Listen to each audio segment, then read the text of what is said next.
Oi pessoal, tudo bom com vocês? Espero que estejam maravilhosos. Hoje venho com um vídeo que espero que contribua muito para você, que é papai e mamãe de natimorto, ou até para aqueles papais que perderam seus bebês cedo demais na gestação ou que perderam cedo demais após o parto. Contextualizando vocês, aqui no Brasil, a cada 4 gestações, uma termina em perda gestacional, seja no início ou no fim da gravidez. É um número ainda muito alarmante, considerando já o crescimento das tecnologias, o avanço dos cuidados médicos e tudo mais. Mas ainda falta e muito. E falta também na questão do reconhecimento do luto da mãe do natimorto, dos pais do natimorto. E o que viria a ser natimorto? Natimorto é aquele feto, a partir da 22ª semana de gestação, que se vier a morrer dentro da barriga da mãe ou nascer sem vida, é sim considerado natimorto. É muito importante você ter conhecimento desse termo, porque existem direitos diferenciados daquelas mamães que perderam seus filhos logo no início da gestação. Eu vou falar que direitos são esses mais pra frente, que eu também vim aprender na marra. Para quem não conhece a minha história, com 35 semanas de gestação, a minha primeira gestação era um menino.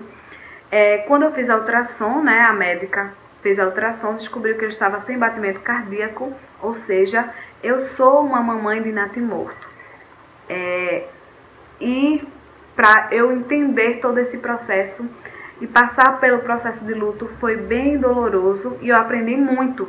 E eu, elaborando esse vídeo para vocês, escrevendo um roteiro, eu me identifiquei muito nessas fases do luto que eu vou descrever para vocês e trazer algum suporte para você de como você superar esse luto.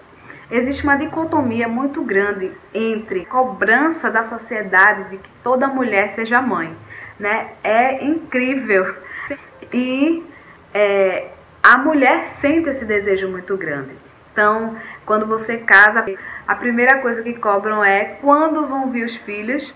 E aí você já começa aquela ansiedade. Na maioria das mulheres, tem as exceções, daquelas que não querem ter filho. Mas a maioria, eu diria assim, que querem ser mãe. E aí, quando engravidam, além do sonho, vem a cobrança, A cobrança da mulher enquanto mãe, enquanto querer gerar aquela vida que venha com saúde, a cobrança ainda maior da sociedade em cima daquela mulher. E em contrapartida, vem também a dificuldade, a falta de reconhecimento da sociedade do luto da mãe de natimorto.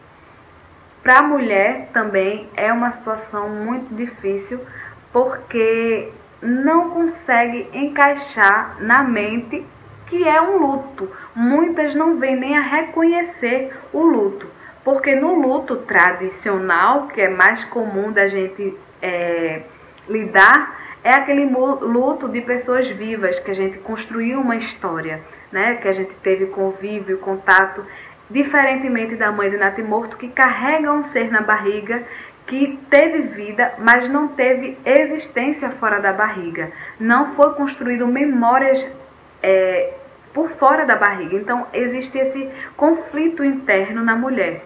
Muitas vezes ela chega a pensar que o fato ocorrido, essa tragédia da perda gestacional, da perda do seu bebê, pode ter acontecido por castigo ou muitas vezes por sua própria culpa. E esse fardo é pesado demais de carregar, não é?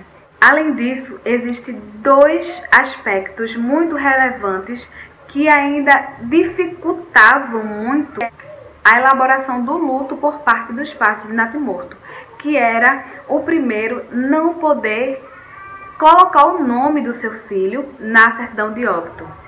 Eu sou um exemplo vivo disso. Eu não tenho o nome do meu filho na certidão de óbito. O que aparece lá é natimorto de Marília Juliane, meu nome completo, Então, natimorto da mãe fulana. Nem o nome do pai aparece. Isso é uma dor muito grande para os pais, porque de fato a criança existia um nome, era um ser e não podia constar ali. Hoje não existe lei ainda, mas existem algumas concessões em alguns estados que permitem colocar o nome do natimorto na certidão de óbito. Isso é um avanço muito grande. E outro aspecto que dificulta muito ainda a elaboração desse luto por parte dos pais de natimorto, nesse aspecto mais as mães, é a falta do ritual fúnebre. Eu acho um absurdo desprezar bebês, sabe? E eu fiz questão de enterrar o meu filho. No caso, eu não poderia estar presente, não pude estar presente no ritual fúnebre dele, mas eu também fiz questão que fosse filmado para que eu conseguisse elaborar muito melhor o meu luto. Isso é muito importante. Eu sei que tem mulheres que não conseguem, querem evitar, talvez até por defesa mesmo. Mas se você vier um dia passar por isso, espero que não, mas é muito importante. Eu quis ver meu filho, quis mesmo, para saber que rosto ele tinha, com quem ele parecia, porque ele tinha um nome. Então eu queria saber como era meu filho, porque ia ser muito mais fácil para mim, e para elaborar o luto. Vale salientar que eu sou psicóloga, né, gente? Então esse processo foi bem mais fácil para mim, diria assim, mais fácil entre aspas, porque eu lidei muito racionalmente com toda essa situação. Lógico que existia uma carga emocional muito grande, mas eu tentei racionalizar o máximo que eu pude. Então, eu quis ver meu filho para saber qual a afeição que ele tinha, como é que ele era. E também eu fiz questão que houvesse o sepultamento. Não liberei corpo para pesquisa nem nada, porque eu acho que eu não concordo com isso.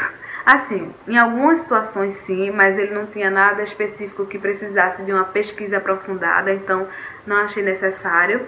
E meu esposo participou do funeral, do ritual, e eu pedi que filmasse, para que eu visse todo aquele processo e conseguisse elaborar o luto, de participar, mesmo que à distância, mesmo que só visualmente, de como foi o sepultamento do meu filho. E na lápide dele tinha o nome dele completo, com a data de morte dele, mas meu esposo ainda colocou uma mensagem: até breve, porque nós cremos na promessa do grande reencontro, que Jesus vai ressuscitar o nosso filho e vai nos devolver com vida. Então, essa é uma esperança que me ajudou muito nessa elaboração do luto também. Então, depois de muita luta aí de mães, juntamente com advogados, conseguiram, né, facultativo em alguns estados, a colocação do nome do bebê na certidão de óbito. Isso é um ganho muito grande. E a outra coisa, o outro ganho enorme para as mães de natimorto é a licença maternidade de 120 dias. Você tem direito, porque você vai passar por um parto também e você vai precisar elaborar essa perda. Muitas empresas não têm o conhecimento, e se você não souber dos seus direitos, você vai sair perdendo. Além da licença maternidade, você tem direito ao salário maternidade. Isso é muito importante porque você tenha o conhecimento, tá? O que é que você precisa? Só do relatório médico, um laudo médico, você vai apresentar na sua empresa e eles vão liberar para você 120 dias. Isso é um ganho e você tem direito, lute pelos seus direitos. E esse período é muito importante para você recuperar fisicamente, né? Porque de qualquer forma você vai passar por um parto, seja normal ou cesariano. Você vai precisar se recuperar emocionalmente, psicicamente. Então tem que aproveitar mesmo esses 120 dias. E eu usei e abusei dos meus 120 dias para me recuperar, porque foi muito necessário. E aí, então, agora vamos passar para as fases do luto de uma mãe e um pai de natimorto. Eu vou focar mais na mãe, tá? Porque o pai não passa de igual forma. Eu acho que o pai é ainda pior, porque é completamente negligenciado ou invisível, diria melhor, o sofrimento do pai de um natimorto, tá? Então é importante se ser falado isso, conversado com o pai, para que ele também elabore esse luto. E se você não viu, tem vídeo aqui do meu esposo falando tudo sobre como foi o sentimento dele, a experiência dele de perder o seu filho, como foi o sentimento da descoberta da gravidez, da descoberta da morte, como foi todo o processo. Então, se você não assistiu, assiste, porque vale a pena, eu acho que vai te ajudar. E ele dá algumas dicas e fala assim para os pais com o coração aberto, tá bom? Mas voltando para as fases do luto, a primeira fase é a fase do desespero. Aquela fase que você fica atordoada, perdida, parece que você perdeu o chão, você sente vontade de morrer, parece que a dor é tão grande que você vai morrer, você não vai aguentar, você se sente assim, perdida. Eu me senti assim, gente, eu escrevendo, né, e eu revivi tudo isso. Eu me senti completamente perdida, porque o meu sonho estava ali sendo concretizado e todo o meu projeto de vida estava mudando para que isso acontecesse. Ou seja, eu me preparei durante quase um ano, eu vinha me preparando para ter esse bebê. Então eu fui para médicos, eu fiz exames, eu emagreci, eu planejei, sonhei, orei por esse filho. Então foi todo um planejamento, toda uma mobilização para a realização desse sonho. E durante a gestação também, todo um preparativo, né? Então, quando você perde esse filho, você perde o chão, você perde o sentido de existência, você perde o norte. É muito doloroso e é muito desesperador essa parte do desespero mesmo. É um desespero mesmo. E aí, nesse momento, é importante a rede de apoio, os pais, né? A família estar perto, os amigos, que seja para ficar calado, mas que tenha um ombro amigo, um abraço apertado, um acalento, para dar um suporte, porque é muito doloroso essa fase. A próxima fase é a fase da dor, que o desespero já passou, você toma a consciência de que está doendo, de que você está sofrendo e você já começa a falar dessa dor. E os pais, quando chegam nessa fase, eles conseguem conversar, sofrer juntos e desabafar um com o outro, o suporte do outro. Essas fases, elas não são lineares. Podem acontecer de você estar passando por todas as fases, de repente ter uma recaída e voltar para outra. Então, não é completamente linear, tá? A terceira fase é a fase da negação. E você começa a atribuir a si a responsabilidade da morte. Então, você começa a pensar assim, por que comigo? Tantas pessoas não querem ter filhos, eu queria tanto e eu perdi. Então você começa a jogar para si toda a responsabilidade. Será que foi algum castigo, ou alguma coisa de errada que eu fiz, que eu estou recebendo castigo, alguma consequência do meu erro? A quarta fase é a fase da barganha, que pode ser a fase mais demorada. Aí você começa a levantar hipóteses de mudança. Será que eu poderia ter feito alguma coisa de diferente para mudar esse fato? Será que se eu tivesse ido a outro médico que fosse mais especialista no assunto, será que ele teria conseguido salvar meu filho? Na quinta fase é a fase da introspecção, que você pode seguir dois caminhos bem diferentes. O primeiro da vitimização, se vitimizar e adoecer, ou você pode buscar ajuda. Tá muito difícil de superar, eu preciso de ajuda, um profissional que me dê um apoio, que me ajude a desvencilhar todas essas dúvidas, esses questionamentos da minha mente, para que eu possa esclarecer e superar esse luto. Nessa fase, você pode usar alguns meios para superar, para chegar na próxima fase, que é a aceitação.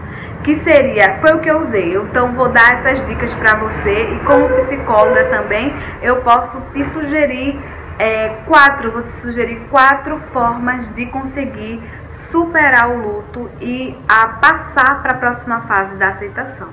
A primeira sugestão para você é que você faça um diário de gratidão. Existe um vídeo aqui no canal só sobre isso, tá? motivos de gratidão, como foi que eu consegui sair do luto, superar esse luto.